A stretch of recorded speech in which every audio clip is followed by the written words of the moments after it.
তো hello guys, সবাই কেমন আছেন? আমি উমা, আবার আমার নতুন ব্লগে সবাইকে স্বাগত।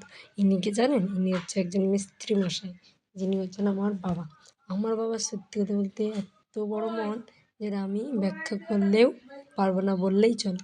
তার কারণ হচ্ছে জানেন, আগের বছর একটা রথ বানিয়ে দিয়েছিল আমার মামার ছেলেদেরকে, কিন্তু সেই রথটা এখন অনেক বড় আকার ধারণ করেছে, কিন্তু রথটা বৃষ্টির কারণে নষ্ট হয়ে গিয়েছে।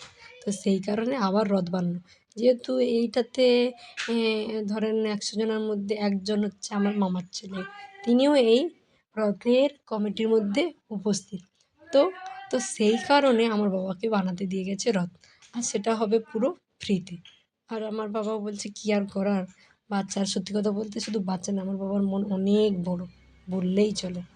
ঠিক আছে, দরকার হয় আমরা খেতে যদি না পাই, যদি আমার কেউ যদি আমার বাড়িতে আসে, কেন পাশে ঘরে বৌদি বাচ্চা, তাদেরকে দেবে, আমাদেরকে না দিলেও চলবে। তাহলে কি আমাদেরকে ভালোবাসবে না? এমনটা না। তো দেখতে দেখতে দেখেছেন কতগুলো হয়ে গেছে। তো বাবা কয়েকদিন বানাচ্ছিল বিকেল বিকেল করে, কিন্তু আজ সারা দিন সকাল থেকে না খাওয়া দাওয়া করে পুরো ফাইনালি ফিট করে দিল। তো যেহেতু রথ কালকে, তো সেই উদ্যোগে একদম কমপ্লিট, আর সবাই খুব খুব খুশি।